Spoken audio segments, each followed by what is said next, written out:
ओम अथ पंचमो अध्याय। ओम नमो भगवते वासुदेवाय। अर्जुन उवाच।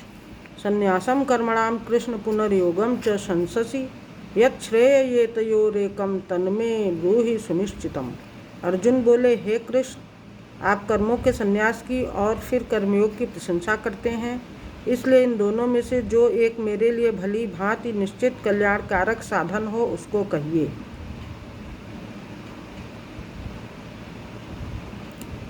श्री भगवान उवाच। संन्यासः कर्मयोगश्च निःश्रेयसकरावुभौ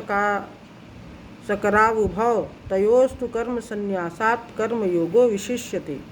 श्री भगवान बोले, कर्म संन्यास और कर्मयोग ये दोनों ही परम कल्याण के करने वाले हैं, परंतु उन दोनों में भी कर्म संन्यास से कर्मयोग साधन में सुगम होने से श्रेष्ठ है। ज्ञेयः स नित्य संन्यासी यो न द्वेष्टि न कांक्षति निर्द्वंद्वो ही महाबाहो सुखम बंधात प्रमुच्यते। हे अर्जुन, जो पुरुष न किसी से द्वेष करता है और न किसी की आकांक्षा करता है, वह कर्मयोगी सदा सन्यासी ही समझने योग्य है, क्योंकि राग द्वेष आदि द्वंद्वों से रहित पुरुष सुखपूर्वक संसार बंधन से मुक्त हो जाता है। सांख्य योगो पृथक बालाः प्रवदन्ति न पंडिताः एकमप्यास्थितः सम्यग् उभयोर्विन्दते फलम्। उपर्युक्त संन्यास और कर्मयोग को मूर्ख लोग पृथक पृथक फल देने वाले कहते हैं, न कि पंडित जन, क्योंकि दोनों में से एक में भी सम्यक प्रकार से स्थित पुरुष दोनों के फल रूप परमात्मा को प्राप्त होता है। यत् सांख्यः प्राप्यते स्थानं तद्यो गैरपि गम्यते एकम सांख्यम च योगम च यह पश्यति स पश्यति।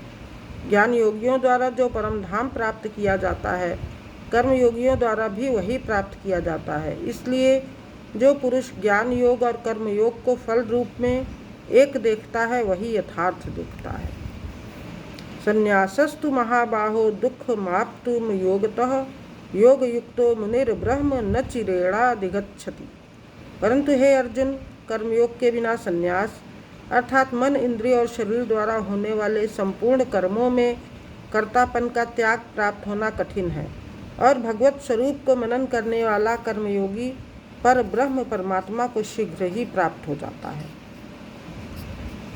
योग युक्तो विशुद्धात्मा विजितात्मा जितेंद्रियः सर्वभूतात्म भूतात्मा कुर्वन्नपि न लिप्यते।